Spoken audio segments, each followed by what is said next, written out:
오늘은 레위기 22장입니다. 레위기 22장은 성물을 먹을 수 없는 자, 그리고 연락되지 못하는 희생 제물입니다.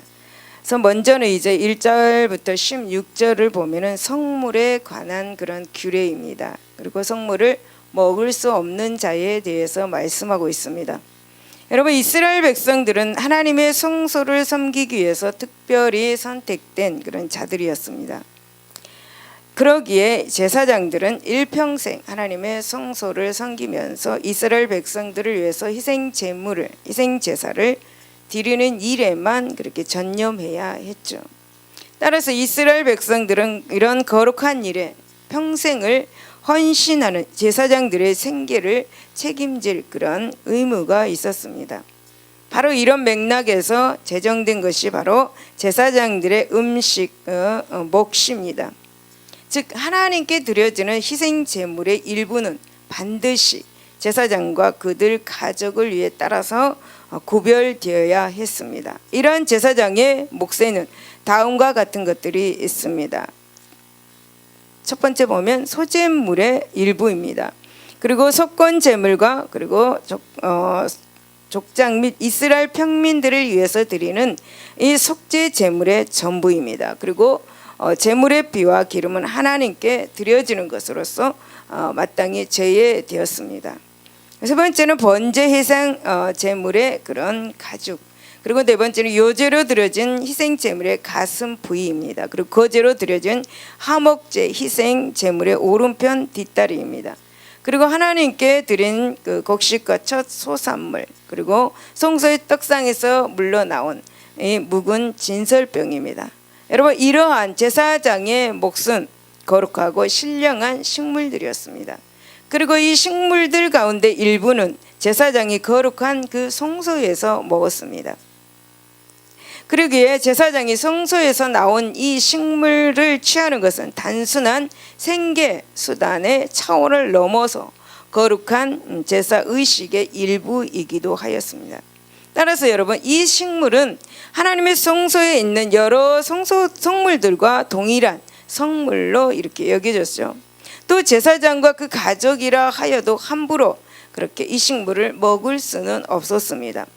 이런 측면에서 본문은 성물, 그러니까 제사장의 식물을 먹을 수 없는 경우에 해당하는 자들이 나타나고 있습니다.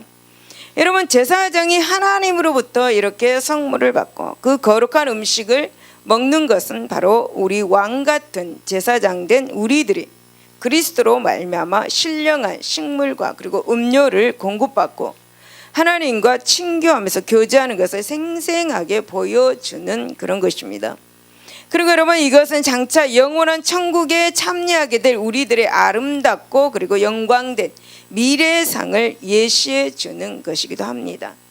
이제 본문에서 성물을 먹을 수 없는 자들의 결격 그런 사유를 살펴보면서 우리 신앙생활에 한번 교훈을 받도록 하겠습니다. 그리고 이것을 교훈을 삼아서 우리는 거룩한 천국 잔치에서 저희들은 불행한 자들이 되지 않도록 노력을 하시기를 바랍니다. 그렇다면 구약의 제사장과 그 가족 가운데서 성물을 먹을 수 없었던 사람은 누구였는지 한번 살펴보도록 하겠습니다. 첫 번째 보면 3절 4절에 보면 몸이 부정한 자입니다. 3절에 보면 그들에게 이르라, 누구든지 내 자손 중에 대대로 그의 몸이 부정하면서도 이스라엘 자손이 구별하여 여호와께 드리는 성물에 가까이 하는 자는 내 앞에서 끊어지리라. 나는 여호와니라. 아론의 자손 중 나병 환자나 유출병자는 그가 정결하기 전에는 그 성물을 먹지 말 것이요 시체의 부정에 접촉된 자나 설정한 자나라고 그렇게 말씀합니다. 여러분, 하나님께 드려진 이 성물들은 제사장과 그에 속한 자들의 몫이었습니다. 그러나 여러분, 제사장이라 하여도 또 제사장에 속한 가족이라 하여도 모든 사람이 함부로 이 성물을 먹을 수는 없었습니다. 즉, 당시 구약의 정결예법상 부정한 자로 간주된 자들은 하나님의 성물을 먹을 수가 없었습니다. 여러분, 하나님의 성물을 먹을 수 없는 사람은 4절을 보면 나병 환자나 유출병자가 해당되었습니다.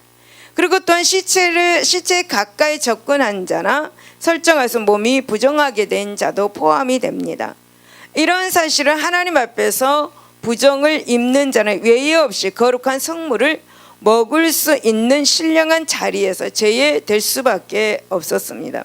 그렇다면 오늘날 하나님 앞에서 부정한 자라 여김을 받는 자는 어떤 자이겠습니까?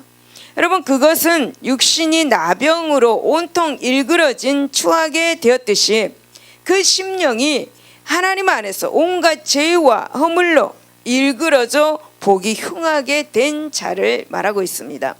또 유출병자가 생리적으로 현상으로 피나 정액을 유출해서 부정한 자로 간주되었듯이 본질적이고 근원 죄, 그러니까 원죄 문제를 해결하지 못한 죄를 말합니다. 그리고 사망의 그림자가 짙게 두려워진 죄된 삶을 즐겨서 가까이 한 자와 마찬가지로 결코 그리스도를 통해서 거룩한 식물과 음료, 그러니까 영적 양식을 먹고 마실 수 없습니다. 여러분, 나병 같은 추한 그런 보기에 흉한 죄와 이 원죄의 해결을 하지 못한 사람은 결국은 하나님과 함께 아름답고 신령한 교제도 나눌 수가 없다라는 것이죠. 한마디로 말하면 여러분, 더러운 죄가 있는 사람은 하나님의 영적 양식을 먹을 수가 없다라는 것입니다. 그러기에 이런 자들은 결국 영원한 하나님의 잔치 자리에서 제외될 수밖에 없다라는 것이죠. 여러분, 계시록 3장 20절에서 21절을 보면 볼지어다 내가 문 밖에 서서 두드리노니 누구든지 내 음성을 듣고 문을 열면 내가 그에게로 들어가 그와 더불어 먹고 그는 나와 더불어 먹으리라. 이기는 그에게는 내가 내 보호자에 함께 앉게 하여 주기를 내가 이기고 아버지 보호자에 함께 앉은 것과 같이 하리라 라고 그렇게 말씀합니다. 그러니까 이겨야, 모든 죄에서 이겨야, 모든 시험에서 이겨야 하나님 보호자 앞에 함께 앉을 수가 있다라는 것입니다. 그렇다면 여러분, 지금 나의 심령의 상태는 어떠한지 한번 보시기를 바랍니다. 정말 주님과 거룩한 교제를 나누고 그리고 또 신령한 그런 하나님의 나라의 영적인 음식을 먹고 마시기에 결코 부족함이 없는지 있는지 한번 생각해 보시기 바랍니다. 우리 안에 나병 같은 그런 보기에 흉한 그러한 죄가 있다면 오늘 이 시간 회개할 수 있기를 바랍니다. 회개하는 자는 영원한 하나님 나라의 잔치 자리에 초청이 될 것입니다. 여러분, 5절에서 6절을 보면 부정한 자와 접촉된 자입니다. 여러분, 무릇 사람을 부정하게 하는 벌레에 접촉된 모든 사람과 모든 부정이든지 무슨 부정이든지 사람을 더럽힐 만한 것에게 접촉된 자, 곧 이런 것에 접촉된 자는 저녁까지 부정하리니 그의 몸을 물로 씻지 아니하면 그 성물을 먹지 못할 거다라고 그렇게 말씀합니다. 여러분, 제사장과 그 가족 가운데도 부정한 자와 그리고 접촉한 그런 자는 결코 이 성물을 먹을 수 없었습니다. 즉 레위기의 정결법에 레위기 11장 20절에서 30절을 보면 사람을 부정하게 하는 벌레에 접촉된 자, 그리고 그것은 20절을 보니까 날개가 있고 네 발로 기어다니는 곤충 너희가 혐오할 것이다 라고 이렇게 말씀합니다. 또 사람을 더럽힐 만한 자, 예를 들면 나병 환자나 그리고 유출병자의 등에서 접촉된 자는 정결 예식을 통해서 깨끗함을 얻지 않고는 이 성물을 먹을 수가 없었습니다. 참으로 복잡합니다. 여러분, 이것은 곧 영적으로 우리 성도들은 자신의 죄와 부정으로 이렇게 더럽히는 모든 것들로부터 피하고 삼가야 해야 함을 교훈하고 있는 것입니다. 그러기에 우리들은 날마다 끊임없이 거룩하고 정결한 삶을 위해서 자신을 살피고 근신하면서 절제하는 삶을 살아야 한다는 거죠. 그리고 여러분, 우리를 항상 하나님의 율례 곧 하나님의 말씀, 성경 말씀을 가까이 하면서 마음판에 새겨야 한다는 것입니다. 여러분, 구약의 이스라엘 백성들은 부정하고 불결한 삶을 살지 않기 위해서 부정한 짐승이 무엇인지 또 부정한 음식이 무엇인지, 또한 어떤 경우에 부정하게 되는지를 명확하게 그렇게 알아야 했습니다.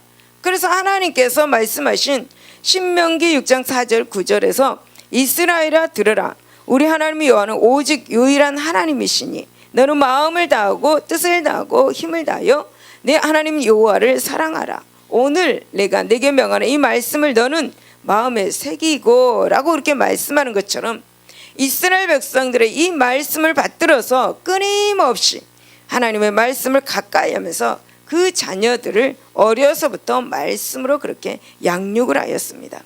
여러분 마찬가지입니다. 우리가 죄를 피하고 부정한 언행을 삼가하기 위해서는 먼저 하나님 앞에서 어떤 삶이 죄가 되는 삶인지 부정한지 말씀을 통해서 분명히 알아야 합니다. 그러므로 구약의 정결예법이 이 시대를 살아가는 우리들은 오늘날 우리를 부정하게 하며 또 우리들의 삶을 부정으로 이끄는 죄가 무엇인지 알아야 하고 이 죄된 삶, 이 죄된 삶으로부터 정결함을 얻는 비결이 무엇인지도 깨달아야 하는 것입니다. 그러므로 우리는 하나님의 말씀의 그 잣대로 다시 한번 신앙을 정립하는 이 시간, 그 기회로 삼으시기를 예수 이름으로 축원을 드립니다. 10절과 12절을 보면 외국인이나 품꾼입니다. 일반인은 성물을 먹지 못할 것이며 제사장의 객이나 품꾼도 다 성물을 먹지 못할 것이니라. 제사장의 딸이 일반인에게 출가하였으면 거제의 성물을 먹지 못하되 라고 이렇게 말씀합니다. 여러분 하나님의 성물은 외국인 즉 이방인은 먹을 수 없었습니다.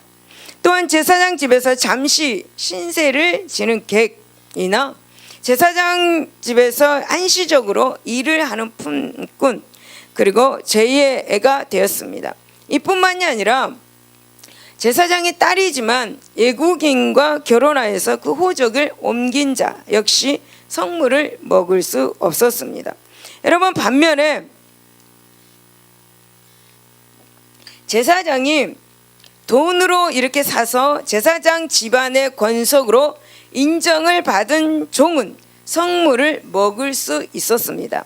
또한 이혼하거나 그리고 가부가 되어서 다시 아비의 집으로 돌아온 제사장의 딸은 다시금 이 성물을 먹을 권리를 회복하였습니다.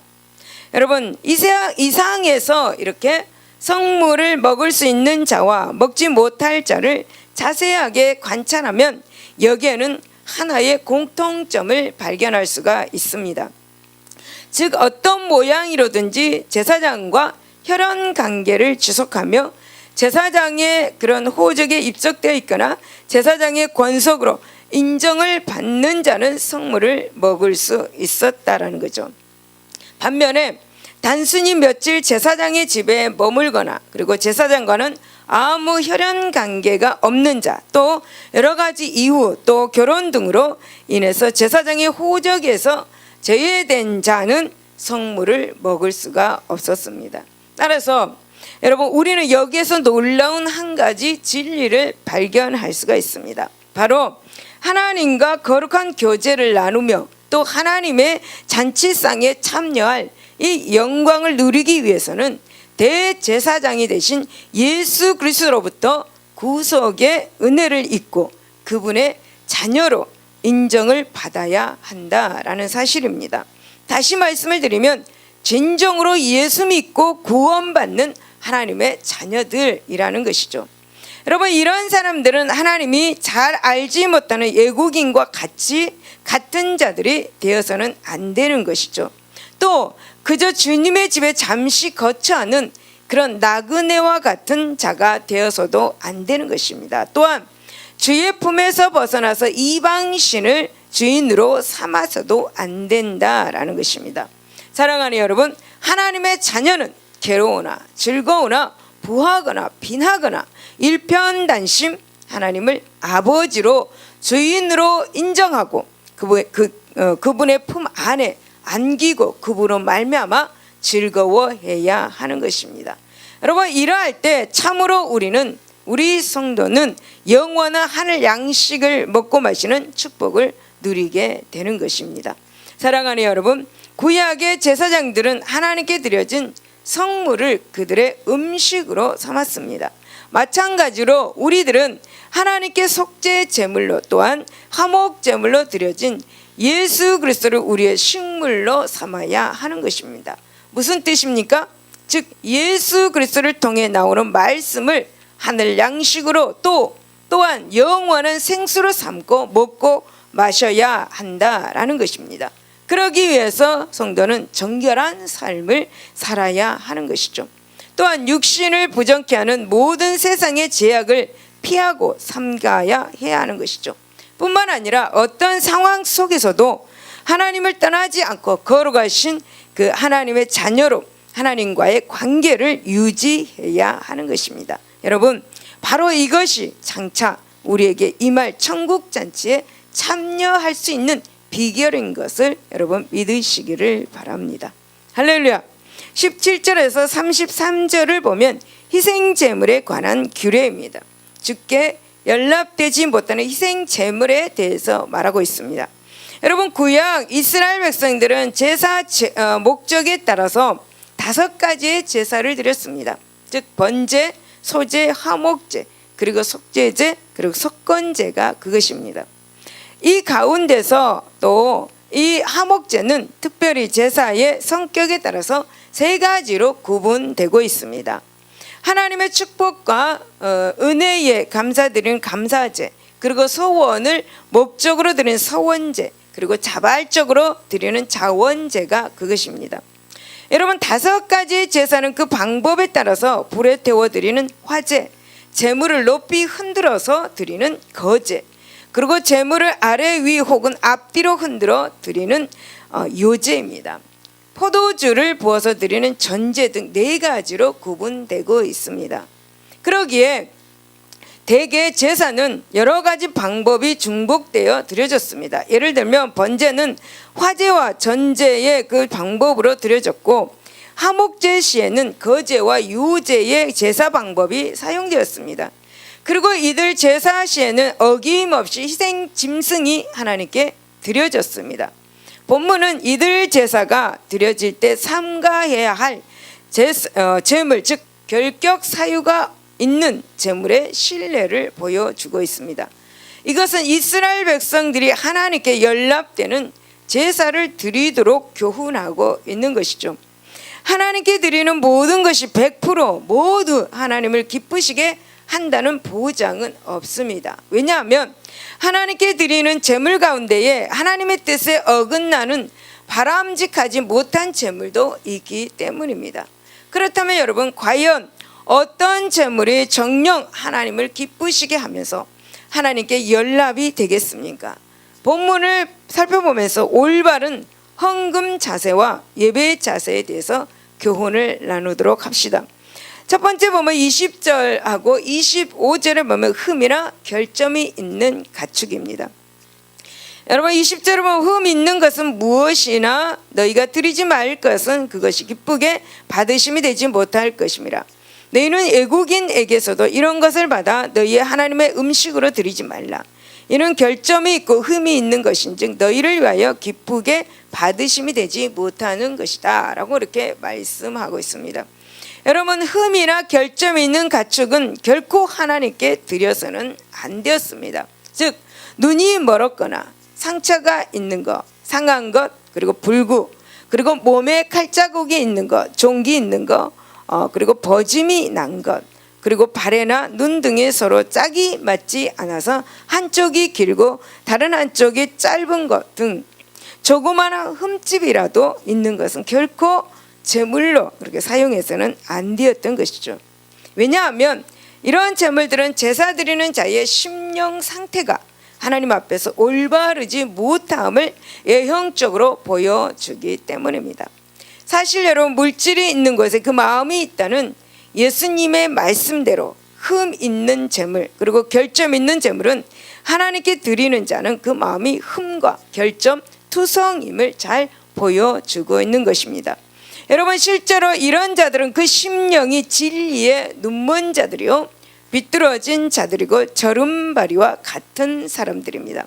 그러기에 이렇게 준비되지 못한 심령, 하나님을 경홀히 여기는 심령, 눈가림만 하는 심령으로 하나님께 드린 제사가 어찌 연락될 수 있겠습니까? 따라서 그 예배 역시 가식적이요, 위선적이며 형식적일 수밖에 없는 것이죠. 그래서 예수님은 여러분, 하나님께서 정령 기쁘게 받으시는 예배는 진정과 신령으로 드리는 것이다 라고 그렇게 가르쳐 주셨습니다. 이런 올바른 예배 자세는 물질을 드리는 자세에도 그대로 적용된다라는 사실을 기억하시기를 바랍니다. 여러분, 27절을 보면 주께 연락되지 못하는 희생제물은 생후 8일 이전의 새끼입니다. 여러분, 소서나 양이나 염소가 나거든 이래 동안 그것의 어미와 같이 있게 하라. 8째 날 이후로는 여호와께 화제로 예물을 드리면 기쁘게 받으심이 됨이라 라고 그렇게 말씀합니다. 여러분, 어찌하여서 하나님께서는 생후 8일 이전의 가축 새끼를 제물로 드리지 못하게 하셨을까요?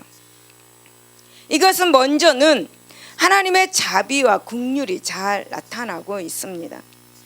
즉, 아무리 미물이지만 적어도 생후 8일까지는 엄마의 젖을 먹고 엄마의 품에서 보호받아야 한다는 이 사랑의 정신이 짐승에게까지도 적용된 것입니다. 그러나 여러분, 그 어떤 이면에는 또 다른 진리가 숨겨져 있습니다. 즉, 8일은 첫 안식일이 지난 첫째 날로서 새로운 시작을 그렇게 상징합니다. 그리고 여러분, 우리 예수님께서도 이날에 부활을 하셨습니다. 그러기에 유대적으로나 기독교적으로 보나 8일은 부활과 그리고 새로운 시작의 날로 그렇게 여겨졌습니다. 또한 전승에 따르면 유대인들은 사람이든 짐승이든 태어난 지 8일이 경과하여 적어도 한 번의 안식일이 지나야 거룩해진다고 그렇게 여겼습니다. 할례가 8일 만에 행해진 것도 바로 이런 의미가 있는 것입니다. 여러분, 이런 정결 규례와 8일이 갖는 상징적 의무 때문에 가축의 새끼는 반드시 8일이 경과해야 하나님께 희생제물로 그렇게 드려졌습니다. 그러니 8일이 갓 지난 가축을 제물로 드리는 사람의 마음가짐이 어떠했겠습니까? 그는 아마도 이 제물을 드리면서 자신의 허물을 사함받고 새로운 출발을 다짐하지 않았겠습니까? 또한 이제는 거룩하고 성결한 삶을 살리라 결심하지 않았겠습니까? 여러분, 주께 드리는 예배의 자세 역시 이와 같아야 합니다. 하나님께서는 이런 자세로 드리는 예배를 진정으로 기쁘게 여기신다는 사실을 기억하시기를 바랍니다. 세 번째로는 28절에 보면 주께 연락되지 못하는 희생제물은 어미와 새끼를 동시에 잡아 드리는 제물입니다. 여러분, 암소나 암양을 막론하고 어미와 새끼를 같은 날에 잡지 말지니라 라고 이렇게 말씀합니다.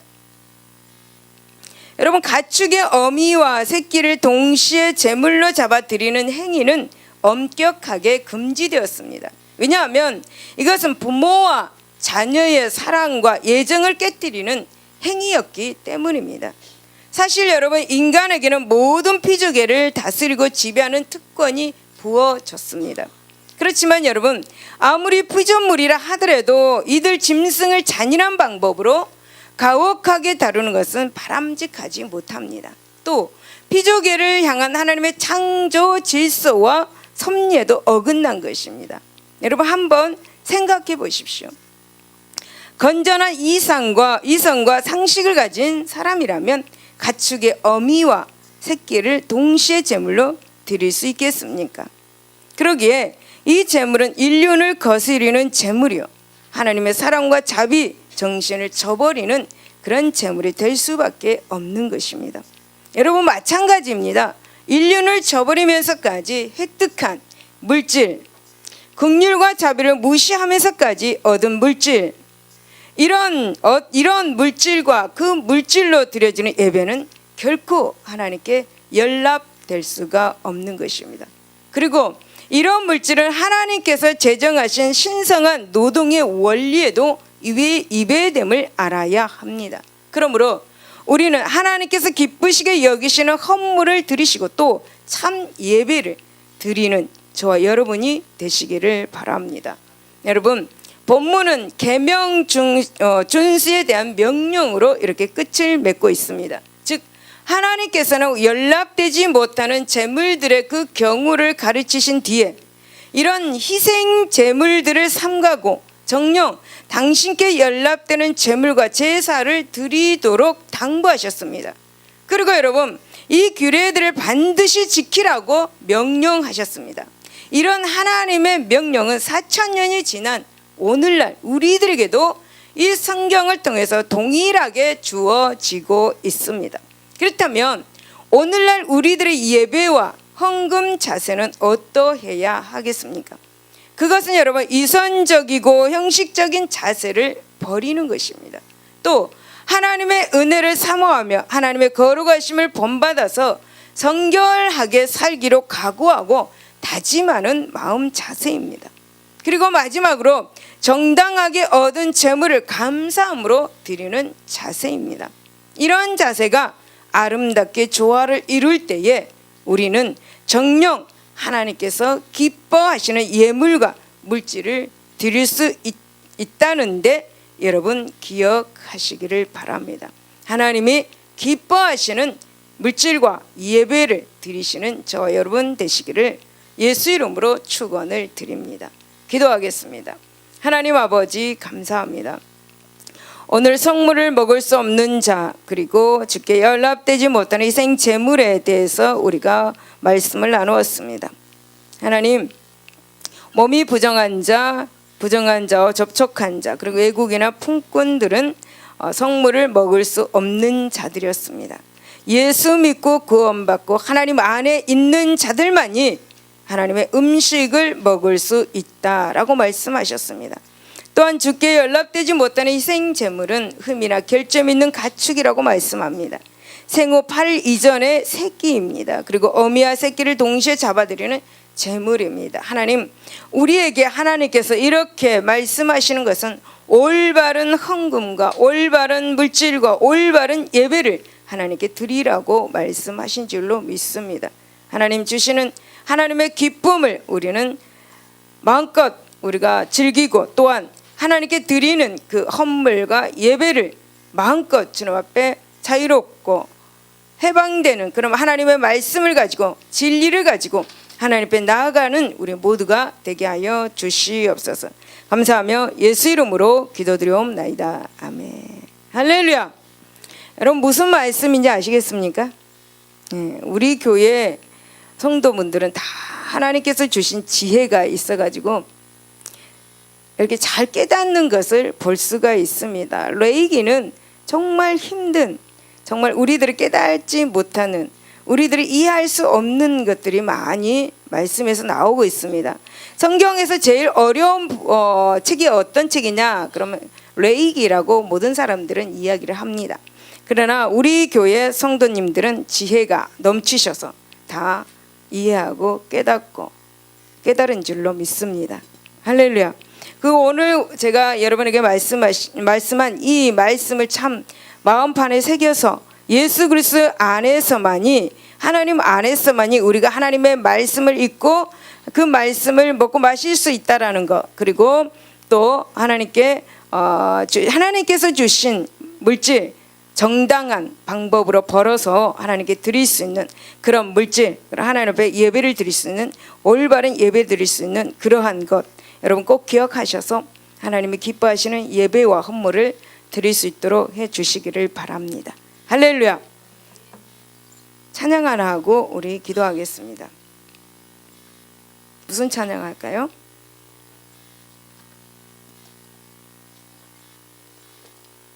찬양하세. 이거 할까요?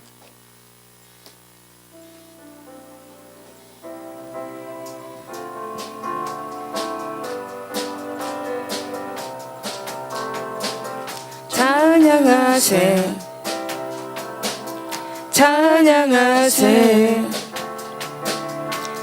왕께 소리 높여 찬양 드리세 찬양하세 찬양하세 왕께 소리 높여 찬양 드리세 찬양받기에 합당하신 주님 언제나 동일하신 주 무릎 꿇고서 주 이름 외치세 예수 나의 왕 예수 나의 왕 예수 나의 왕 예수 찬양하세 찬양하세 찬양하세 왕께 소리 높여 찬양 드리세 찬양하세 찬양하세 왕께 소리 높여 찬양 드리세 찬양받기에 합당하신 주님 언제나 동일하신 주 무릎 꿇고서 주 이름 외치세 예수 나의 왕 예수 나의 왕 예수 나의 왕 아멘 찬양하세 찬양하세 찬양하세 왕께 소리 높여 찬양 드리세 찬양하세 찬양하세 왕께 소리 높여 찬양 드리세 찬양받기에 합당하신 주님 언제나 동일하신 주 무릎 꿇고서 주 이름 외치세 예수 나의 왕 예수 나의